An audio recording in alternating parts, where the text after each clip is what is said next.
This is a Let's Talk Church Safety and Security microsode with your host, Paul Buckner. Hey, sheepdogs. So I'm sitting here between appointments on a Saturday, making money so I can pay bills so I can go to cop school. And I'm now sitting at a traffic construction site waiting for the light to change so I can drive through the construction. And I was thinking about how it's easy to get lost in the weeds when it comes to serving on a team. And if you know anything about me, about my heart, about my friends in the church safety space, about our heart, it's that it's ministry first. And it's so easy to be like, well, all I do is park cars. All I do is protect people. All I do is make communion. But when you're serving, and a lot of times the ministry is the people beside us that we are serving with. If we want people to be on time, we need to have a relationship with them. And I've literally had guys, I ran my church's parking lot team for probably 3 years. I recently took a step back, just life and school and different things.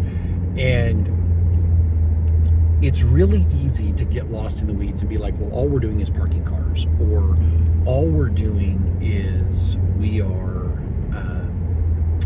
we're again serving communion. We're doing communion prep. We're door greeting. I think it's easier maybe with door greeting, but maybe you're doing something custodial. And there's always ministry opportunities. I remember there was a hospice facility that was Christian near where I live, and I remember having people say, you know, that's the only place that I've ever had a janitor, somebody that was doing custodial work, stop me and pray with me in a hallway when I was having one of the worst days of my life. I was watching my parent slowly die. And it's things like that, because it's so easy to get lost in the weeds and be like, well, all we do is park cars. And I actually had some people that made some comments to me saying, you know, my favorite part of the week, my favorite thing about my week is serving this parking lot, or is serving on the community team, or serving security. That's my favorite thing because of the relationships that I built here. Some of my best friends are people I serve with in this church. You want to retain people. You want to keep people. And maybe this is one of these gold nuggets that you share with your team, is to build relationships with each other. And I don't mean to go out and be like, okay, Tim, so what are you struggling with this week?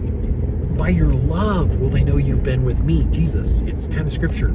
Let's actually love each other and then check on each other during the week. And I've got brothers in the church safety space that are halfway across the country that I've had powerful, meaningful conversations with recently. I've never met them in person, but we've prayed for each other and prayed with each other and talked through things and vented. You need that. You've heard me talk about that before. I've had those conversations, and they're important, and they can be very, very powerful, having those conversations. And again, some of your best friendships, shouldn't our best friendships be with other like-minded individuals, people who are believers? Shouldn't some of our best friendships be with people that we serve with?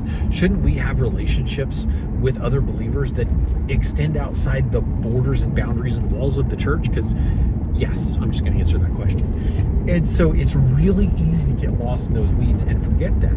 And, you know, going into Revelation, Jesus talking about a particular church and saying that, but this I hold against you, you've forgotten your first love. It's so easy for us to get into some kind of a petty disagreement and whatever it looks like, and forget that we're there to love each other.